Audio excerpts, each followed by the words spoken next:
کہتے سویرے سویرے آیا تو کہنے لگا حضور مجھے توبہ کرا دیں، آج کے بعد نہ جھوٹ بولوں گا، نہ حرام کھاؤں گا، نہ شراب پیوں گا۔ تو کہتے ہیں جتنے لوگ بیٹھے تھے کان کھڑے ہو گئے، کہا تجھے کیا ہوا؟ کہنے لگا 11-12 سال کا نوجوان آیا مجھے توبہ کرا گیا، چڑھتی جوانی، 11-12 سال 14-15 سال کا بچہ مجھے توبہ کرا گیا۔ تو کہتے ہیں ہم محو حیرت ہوئے کہ اتنا سا بچہ؟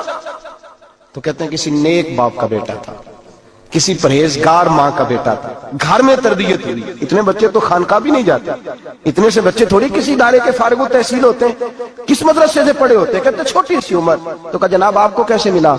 تو وہ شخص کہنے لگا حضور کل میں گیا بازار، میں نے بغداد کے چوک سے 10 کلو مچھلی بھی خرید لی اور کچھ اور ضرورت کی چیزیں بھی، مہمان آنے تھے، وہ سارا کچھ خرید کے میں جب نکلا تو سامان زیادہ ہو گیا۔ چوک میں مزدور بیٹھے ہوتے تھے، میں نے کہا بھئی میرے ساتھ فلاں محلے تک سامان پہنچانا ہے۔ وہ بچہ کہنے لگا چچا اگر میں چلوں تو، میں نے اس کو ایڈریس وغیرہ بتلایا تو 3 دینار مزدوری طے ہو گئی سامان گھر پہنچانے کی۔ کہتے میرے ساتھ وہ نکلا اور جب رستہ طے کرنے لگا تو رستے میں گرمی بڑی سخت تھی، ظہر کا وقت تھا، ذرا ہم نے چند قدم اٹھائے، 2-4 گلیاں گزرے تھے کہ اذان ظہر کی آواز آنے لگی۔ تو کہتے ہیں بڑی منت کے انداز میں، بڑی گزارش کے انداز میں میری طرف دیکھا، عمر چھوٹی سی ہے، کہنے لگا چچا اگر اجازت مل جائے تو میں ظہر کی نماز پڑھ لوں۔ کہتے ہیں میں ایک جگہ پھٹے پہ بیٹھ گیا اور گپے کرنے لگا، سامان وہاں رکھا، میں نے کہا پڑھ لے نماز۔ کہتے ہیں بچہ نماز پڑھنے چلا گیا، باقی لوگ دیر سے آئے، وہ نماز پڑھ کے جلدی آ گیا۔ میں نے کہا بیٹے تو جلدی آ گیا ہے؟ کہنے لگا اس لیے جلدی آیا ہوں کہ آپ یہ نہ سمجھے یہ کام چور ہے، میں نے نفل چھوڑ دیے ہیں، فارغ ہو کے پڑھ لوں گا۔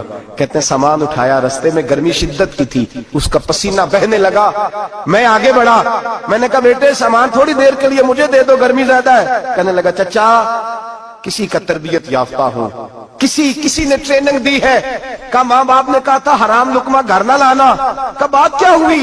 کہنے لگے میں آپ کو نہیں دے سکتا، اس لیے کہ 3 دینار مزدوری گھر پہنچانے کی طے کی ہے، اگر آپ اٹھائیں گے تو پھر میں پیسے پورے نہیں لوں گا۔ دامان نے توکل کی یہ خوبی ہے کہ اس پر پابند لگے ہوتے پر دھبے نہیں ہوتے، میں پھر مزدوری پوری نہیں لوں گا، پیسے کم لوں گا۔ کہتے ہیں میں محو حیرت ہو گیا، اس جوان کی بات نے میرے سارے وجود تھر تھر کما ڈالا کہ اس دور میں اس قسم کے لوگ۔ کہتے ہیں گھر لے گیا اس کو، میں سامان رکھا، میں نے کہا تم یہاں ٹھہرو میں 3 دینار مزدوری لاتا ہوں۔ کہتے ہیں پیسے لینے گیا تو بیوی کو بتایا بڑا نیک ہے، بڑا پرہیزگار جوان ہے، کہنے لگی روٹی پکی ہوئی ہے، اسے کو دوپہر کا کھانا کھا لے۔ کہتے ہیں میں باہر گیا، 3 دینار تھمائے، میں نے کہا بیٹے ایک بات مانو گے؟ تو کہتے ہیں 3 دینار دے کے کہنے لگا اب تو آپ مالک ہو گئے، میں نے نمک کھا لیا ہے، اب تو ہر بات مانوں گا، اصلہ نال جے نیکی کریے نسلہ تاک نہیں بھول دے، میں اب ہر بات مانوں گا۔ تو میں نے کہا دوپہر کا کھانا کھا لو۔ کہتے ہیں اس کی گردن جھک گئی اور بڑے دھیمے لہجے میں کہنے لگا میں نہیں کھا سکتا، میں نے روزہ رکھا ہوا ہے، روزہ رکھا ہوا ہے، نفلی روزہ رکھا ہوا ہے۔ کہتے میں اور پریشان ہوا، میں نے فوری طور پہ سوال کیا کہ اب تو کدھر جائے گا؟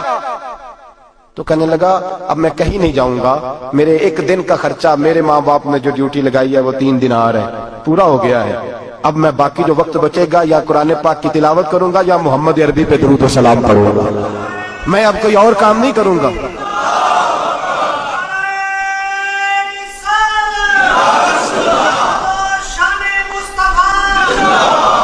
شخص کہنے لگا کہ میں نے کہا افطاری کر لینا، کہنے لگا مجھے مسجد بتا دو، میں جا کے اللہ اللہ کرتا ہوں، مجھے شام کو لے آنا۔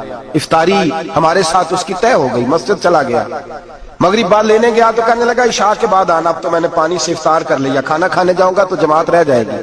کہتے ہیں عشاء کے بعد میں لایا، اس کو کھانا کھلایا، رات گہری ہو گئی تو میں نے کہا تو سو نہیں جاتا؟ کہنے لگا کوئی حرج نہیں، کبھی دور مزدوری کرنے نکل جاؤں تو رہ بھی جاتا ہوں، گھر والوں کو پتا ہے۔ کہتے میں نے مسافر خانہ کھولا، یوں سمجھیے ڈرائنگ روم بیٹھک میں نے کھولی، اس کو سلا دیا، میں اور میری بیوی اپنی معذور بیٹی کو روٹی دینے گئے اور ہم نے جا کے اس کو کھانا کھلایا جو ٹانگوں سے معذور تھی، اور ساتھ کہا کہ بیٹی آج بڑا پرہیزگار جوان ہمارا مہمان ہے، آج چڑھتی جوانی اور تقوی کی روشنی اس کے چہرے سے چمکتی ہے، کیا بات ہے، بڑے ہی اچھے گھرانے کا تربیت یافتہ ہے۔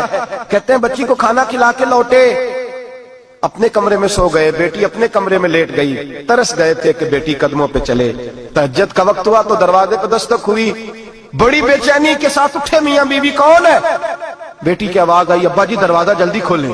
کہتے ہیں کلیجے پھٹنے لگے، ذہن بکھرنے لگے، سوچے ہیں کہ وہ 2-1 منٹ ہمارے اوپر پہاڑ بننے لگے، دروازہ کھولا تو وہ بیٹی جس کے لیے ترس گئے تھے کبھی چلے گی، وہ اپنی ٹانگوں پہ کھڑی ہے۔